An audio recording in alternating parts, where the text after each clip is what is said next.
The production of this video was made possible by donors to the Orchestration Online Patreon initiative. Please consider adding your support to the creation of free educational internet resources by visiting our Patreon page linked below.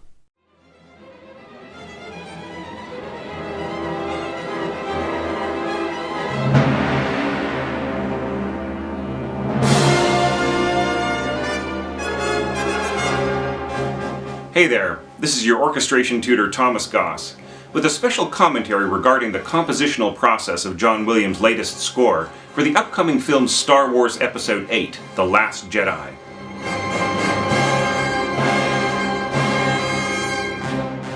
Last week, an article appeared on the movie blog /film, which I've linked in the information below. This article in turn is a response to a tweet by producer and Hollywood insider Robert Meyer Burnett, who broke the news about John Williams currently recording music for The Last Jedi. The twist was that this music wasn't a series of film cues. Rather, it was music to be used during the editing process by director Rian Johnson. That one sentence has enormous implications for the way major motion pictures are scored.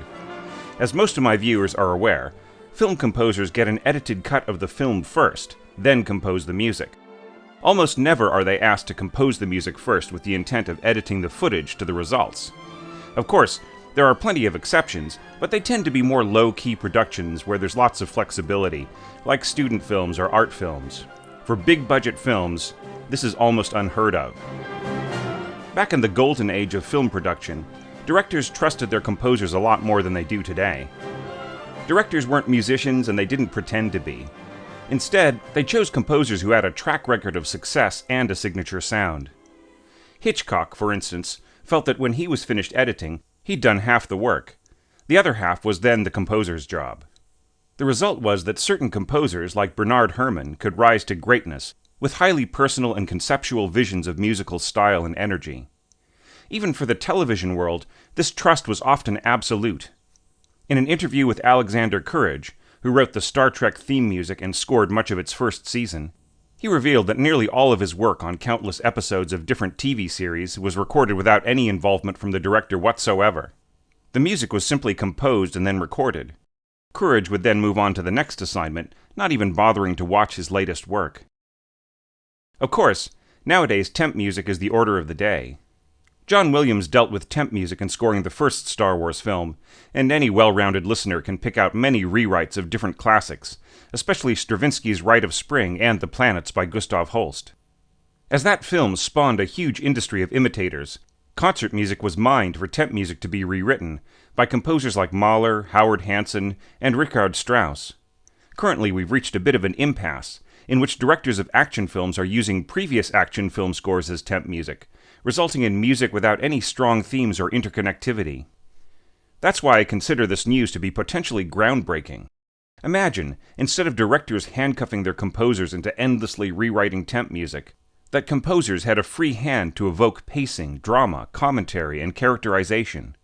What if a director offered their composers a script, detailed notes, a little footage to introduce the actors' performances, and a time code, instead of handing a fully edited scene to the composer with music that already works fine?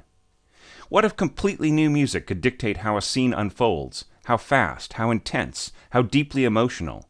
In essence, it would be as if the new music had completely replaced the temp music by taking over its role, and connecting the composer ever more firmly to the role of being a filmmaker, rather than just working for one. And then, perhaps, the current endless recycling of temp music could be abandoned, especially for the superhero genre, and directors could recapture those creative relationships with composers that so benefited Golden Age movies, while evolving the entire process. Now, I'm not saying that this should be the preferred way of working on a film score. I've actually done pre-records before, and that process has its own perils. Imagine composing a series of tracks to which the shooting of an action sequence is going to be timed, and then on the day something goes wrong and a different piece of music is used, which you then have to rewrite as temp music. Situations like this can happen that are just as troublesome for the composer, and one way or another we have to deal with them. I'd love a contract in which my director trusted my instincts and imagination enough to commission me to score a lot of music in advance, so that the energy and rhythm of the editing could flow along to it. That would be similar to the way I've worked with choreographers, who teach all the steps without music to their dancers, show me their work in progress, and then rely on me to come up with something that they can really dance to. I'm sure that in the case of The Last Jedi, though, Williams will still have to come back after the editing phase and score most of the picture. But wouldn't that be a process worth emulating as well? Composing half the score in advance to guide the overall style and energy of the editing, and then returning at the end to tidy things up? I'd find that an ideal process myself, though it would really rely on me getting everything right as much as possible the first time. That would raise the bar even higher on composers in my view. You'd have to be a stone-cold pro to make it work for every picture, like a kind of super Alexander Courage. We'll just have to see how this all shakes down when the film is released in December. And if that score is as intriguing as the one that Williams composed for Episode 7, The Force Awakens, then I promise to review its orchestration as well. I sure hope it will be.